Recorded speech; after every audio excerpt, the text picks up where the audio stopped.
ગુજરાતની one of the most famous યુનિવર્સિટીઝમાંથી એક એટલે પારુલ યુનિવર્સિટી. TV9ના એજ્યુકેશન એક્સપો 2024માં પારુલ યુનિવર્સિટીનો પણ સ્ટોલ છે અને આ જ પારુલ યુનિવર્સિટીના રિજનલ હેડ સાથે આપણે વાત કરીશું. અમર વ્યાસ આપણી સાથે જોડાયેલા છે. Sir, welcome to TV9. Thank you so much. Sir, સૌથી પહેલો મને સવાલ એ થાય છે કે જે આપણે બેકડ્રોપમાં જે સ્ટુડન્ટ્સના પેકેજ મૂક્યા છે 2.6 કરોડ 40 લાખ્સનું પેકેજ, આ નાની વાત નથી. કોઈ પણ યુનિવર્સિટી માટે પોતાના સ્ટુડન્ટને કરોડોના પેકેજ આપવા એ નાની વાત નથી. તમને શું લાગે છે આ જે સ્ટુડન્ટ્સને જે પેકેજ મળે છે એ સ્ટુડન્ટ્સ શું બ્રિલિયન્ટ છે કે પછી પારુલ યુનિવર્સિટીમાંથી પાસ આઉટ થયા છે એટલા માટે આટલા પેકેજીસ મળે છે?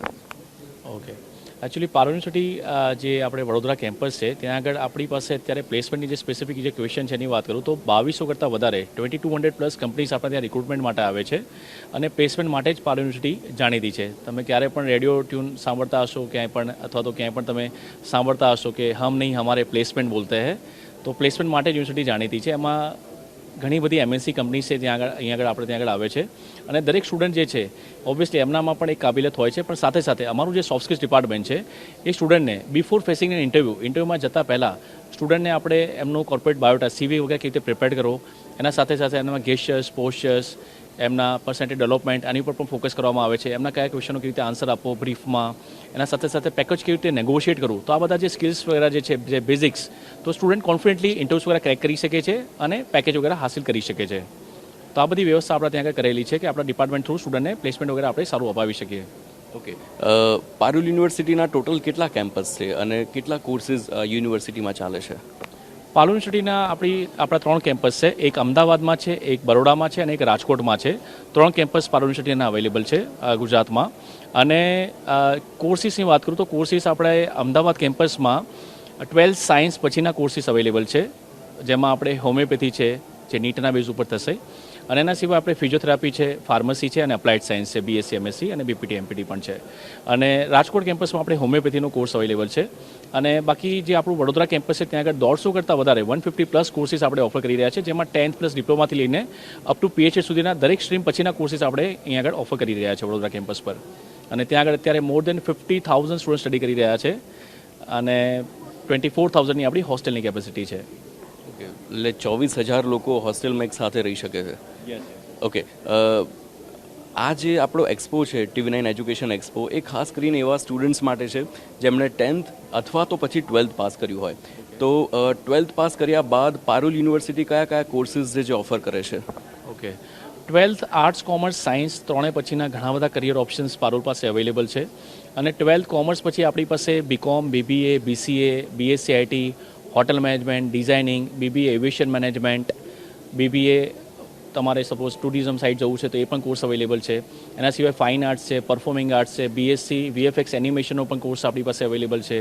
તો મેની મોર, ડિઝાઇનિંગથી લઈને બધા જ કોર્સિસ પારુલ પાસે અવેલેબલ છે, જે 12th કોમર્સ પછી પણ થઈ શકે. Even any 12th pass candidate can apply. અને સાયન્સ પછીની વાત કરું 12thના A ગ્રુપ પછીની, PCM પછીની, તો એન્જિનિયરિંગમાં દરેક બ્રાન્ચ આપણે અહીંયા આગળ ઓફર કરીએ છીએ. એમાં પણ BTech કમ્પ્યુટર સાયન્સની અંદર પણ આપણી પાસે artificial intelligence, cyber security, data science, machine learning, જે AI ML જે અત્યારે એક ટ્રેન્ડિંગમાં છે, બરાબર, તો એ પણ કોર્સ આપણી પાસે એક અવેલેબલ છે. સાયબર સિક્યુરિટી પણ છે. અને ફાર્મસીમાં પણ BPharm છે, PharmD છે, DPharm છે, બધા જ કોર્સિસ આપણી પાસે અવેલેબલ છે. તો આ બધા જ કોર્સિસ આપણે સાયન્સ પછી A ગ્રુપ પછી સ્ટુડન્ટ કરી શકીએ છીએ. અને બાયોલોજી પછી સ્ટુડન્ટને જો નીટના બેઝ ઉપર જવું છે આપણે ત્યાં આગળ, તો હોમિયોપેથી, આયુર્વેદિક, MBBSના કોર્સ અવેલેબલ છે. વિદાઉટ નીટ જવું છે તો આપણી પાસે ફિઝિયોથેરાપી છે, ફાર્મસી છે, અપ્લાઇડ સાયન્સ છે, પેરામેડિકલ છે, BSc નર્સિંગ છે, મેની મોર, BSc એગ્રીકલ્ચર, ઘણા બધા કોર્સિસ પારુલમાં અવેલેબલ છે. એટલે તમારે 12th પાસ કરવું હોય તો પછી one stop solution Parul university છે, બધું જ અવેલેબલ છે એમાં. Courses R available. અને 10th પછી પણ ઘણા બધા કરિયર ઓપ્શન્સ અવેલેબલ છે, કારણ કે 10th પછી 11th 12th તો એક ઓપ્શન હોય છે સ્ટુડન્ટ્સ માટે કે એમને આર્ટ્સ, કોમર્સ, સાયન્સ અથવા ITIમાં જઈ શકે છે. પણ ડિપ્લોમામાં પણ અત્યારે ઘણા બધા કરિયર ઓપ્શન્સ અવેલેબલ છે. તો 10thના બેઝ ઉપર student diploma engineering, diploma paramedical, diploma architecture, diploma designing, many more, so diploma કોર્સિસમાં પણ ઘણા બધા ઓપ્શન્સ અવેલેબલ છે. ઓકે, ફરી પ્લેસમેન્ટ પર આવું તો કઈ પ્રતિષ્ઠિત એવી કંપનીઝ છે કે જ્યાં પારુલ યુનિવર્સિટીના સ્ટુડન્ટ્સ કામ કરી રહ્યા છે? પારુલ યુનિવર્સિટીના જે સ્ટુડન્ટ્સ છે એ ઘણી બધી MNC કંપનીઝમાં કામ કરી રહ્યા છે. અને જેમાં આપણે ગૂગલ પણ છે, માઇક્રોસોફ્ટ છે, ક્વિકહિલ છે, ઓરેકલ છે, એના સિવાય ઘણી બધી ઓટોમોબાઈલ કંપનીઝ પણ છે, IT ઇન્ડસ્ટ્રી પણ છે. તો ઓલમોસ્ટ દરેક ઇન્ડસ્ટ્રી, દરેક સેક્ટર્સ આપણે ત્યાં આગળ પાર્ટિસિપેટ કરીએ છીએ.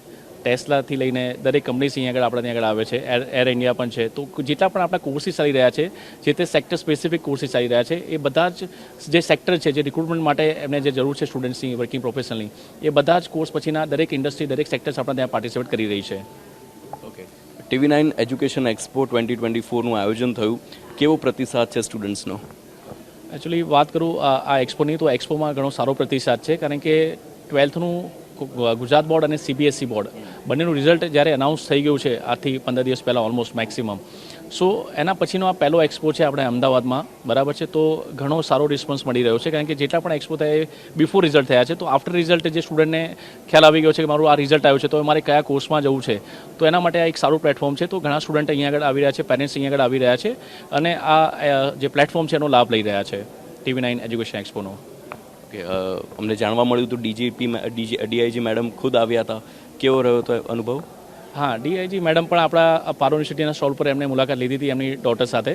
એમની ડોટરે ગ્રેજ્યુએશન કમ્પ્લીટ કર્યું હતું, તો એના પછી એમને માસ્ટર માટે અને ઘણા બધા સર્ટિફિકેટ કોર્સીસ માટેની એમની ઇન્કવાયરી હતી. તો એમને પ્રોપરલી એના માટે પણ આપણે ગાઈડન્સ આપી દીધું છે, અને બહુ સારો એક્સપિરિયન્સ રહ્યો, અને એ પણ ઘણા સેટિસ્ફાઈડ હતા. અને એમને પણ ખ્યાલ આવ્યો કે પારો યુનિવર્સિટીમાં આટલા બધા કરિયર ઓપ્શન્સ અવેલેબલ છે, તો એમણે પણ ખૂબ પ્રશંસા કરી પારો યુનિવર્સિટી માટેના કોર્સીસની અને આપણા વિદ્યાર્થી પ્લેસમેન્ટ્સ વગેરેની પણ. Thank you so much sir. તો આ હતા અમર વ્યાસ, રિજનલ હેડ પારુલ યુનિવર્સિટી, જેમનું કહેવું છે કે 10th કે પછી 12th ત્યારબાદ તમારે કોઈ પણ કોર્સ કરવો હોય તેના માટે વન સ્ટોપ સોલ્યુશન છે પારુલ યુનિવર્સિટી.